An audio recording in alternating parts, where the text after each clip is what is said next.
Ja, um, you know, the logo 3-pointer, the poster dunk, the buzzer beater before the half, the 50 ball.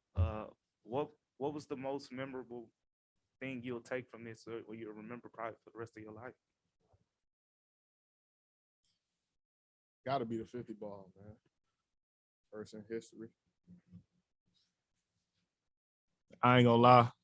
I don't know if I can talk about that right now, man. My head all over the place. Um, just thankful for my teammates, my coaches. They believe in me, have, all the confidence in the world that, I can go and, make the right play. And, tonight they were looking for me. And like I said before, as I got close, they told me to, go ahead and go get it. So that's why y'all see every time they got the ball, they was looking for 12, man. So a lot of credit goes to them. Without them, I wouldn't be in the position I was in. They allowed me to get to my spots with, how well they can, score the ball. So At what point did you realize that that was a possibility? Did you know that you had 39 at the end of the third, or when did you sort of find out that that was a chance? Yeah. I was talking to X and he said it, that I had 39. And I think at the time, we had a, decent lead. And, I trust, the guys on my team, when I'm off the floor, to, keep us with the lead and also boost it. So I honestly, didn't know how it would play out, if, I would come back in the game or not. And, coach sent me back and I think I had like 44. And Tyus came and told me, he was like, man, go ahead, go get 3 layups. And then I'm like, man, I'm shooting the ball well right now. What about 2 threes? And then everybody was like, just run. We're going to look for you. So I listened and, I scored the ball. So. Hey, Ja, I know beginning of the season, one of your goals was make the All-Star team. With the success of the team, what would it mean to you if you make one of the first 3 All-NBA teams? What would that mean to you, man? It means a lot. But, like I've been saying before, without my teammates, it wouldn't be possible. So my main, motto is, just focus on today, handle my business. And, as long as we, continue to win, everything else fall, in line.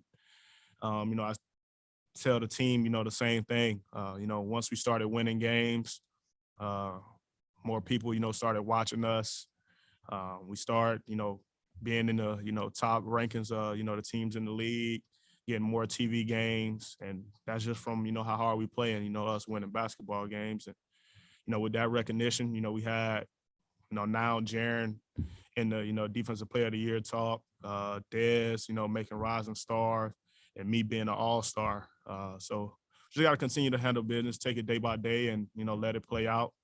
And yeah, so hopefully I make it, but, I'm focusing on, winning right now. Ja, 2 questions for you. One, I know you said don't want to talk about it. You're not ready to talk about it, but I got to ask, like that moment where the whole crowd is standing, you have the ball in your hands. I know it didn't end up you scoring, but you score in the scramble afterward. Like what was that like? None of us will ever experience something like that. I'm curious. It what was it's crazy. Honestly, I felt like, a little bit of pressure. It's like, man, you here now, you got to get it. And I think it was Jaren, got a loose ball and threw her cross court to me and Steve-O, being inside the paint. Their big kind of stepped up and I just jumped around, made the layup. Blessed, man. And then you've had several of these big games, scoring games against the Spurs. Is there anything about this matchup or just playing them or is it just kind of random that you've had huge games against them several times? I attack every game the same way. No matter, the opponent, I just try to read the defense and, take what the defense is giving me. If it's, me scoring or my teammates scoring. And I feel like, tonight they was trying to, stay home to the shooters and, not allow, everybody else to, kind of get going. And, I just took advantage of it. what did the scene in the locker room look like afterwards? Taylor, when he got in here, he was soaking wet. Yeah, me too. That's why my hair like this. Now I gotta call my hairstylist and try to see if I get my hair done in the morning. Trying to get my hair to dry. Hey, It's John, I crazy. know you're a man of repetition. You do everything same. You have 40 something one game and 50 the next game. What are you gonna do different, routine wise? Maybe you get something better next time. No, do my normal, pregame stuff, getting shots up in the morning before shoot around, going to shoot around, lock into, the game plan, go home, eat, take a nap, wake up, eat, come to the gym, do my normal, walk through with my hoodie on, come to the locker room, sit in the locker, get dressed, go to the table, get my treatment and stuff and, come out, do my pregame shooting, come back to the back, do the team meeting, and I come out, right before the captain called and do the captain, warm up a little bit, and get ready for the jump ball, man. Attack every game the same way, no matter if I'm playing, good or bad. Saw you give the jersey to Devontae at the end. Do you have plans on keeping that or putting that anywhere in your house? Nah, that's or- his. Oh, you're giving it to him. Yeah, before the season, he told me, your first 50-point game, I want your jersey. And tonight was my first. So, that's his jersey. I sign it. That's my brother. Everybody knows that. Grew up together since we were 7 years old. He'd be everywhere with me. He was actually in the suite tonight, my family suite. And I guess once I got close, I look over to the side and he made his way to the floor. So that's his jersey, man. Before, when you got that buzzer beater, when you see the ball, I mean, Steve Adams threw it the whole length of the court.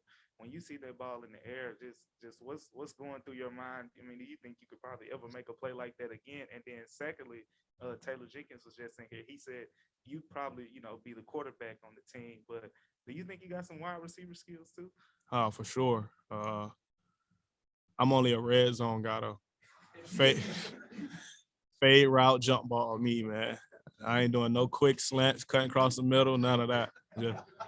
I'm either going deep or, a little fade route. But, during that time, I think we fouled. Steve-O looked at me and was like, go. And, I just listened. And my message to him was just put it by the rim and I, try to make a play. At first, I was about to take off, going he threw it. And then I just read the ball and probably, did something I probably won't be able to do again. I guess it was just one of those nights, how the game was going. I was making shots, very confident, and great pass by Steve-O. I made the shot. John, I know you said you're not ready to talk about this game particularly just yet because it was a lot, but the atmosphere in the building was so energetic, it was electric, and a lot of that had to do with HBCU night as well. And I know you grew up around HBCUs because of your parents. As we wrap up Black History Month and to have it HBCU night for you to put a performance like you did do, I know it's hard for you because you're focused on the game, but how important is HBCU night, like a night like this for, the organization, for the leagues to continue? And what is it like for you to be a part of it? It's big time. And, a lot of credit, goes to, our organization for, recognizing that, especially during, Black History Month. Like you said, both of my parents went to, HBCU and, they was very excited, to be here on this night. I think they're actually watching, what's going on right now. And for me, be a part of it is even better. Once they, went out during that timeout, it was tough for me to lock in. Cause like I like watching stuff like that. My parents took me, to their homecoming when I was younger, and I got to see, the same thing. And even better to, make history on, such a, special night is big time. And I feel like, a lot of more, teams in the league should do the same. And I feel like we should continue to, recognize, HBCUs. All right. Thank you.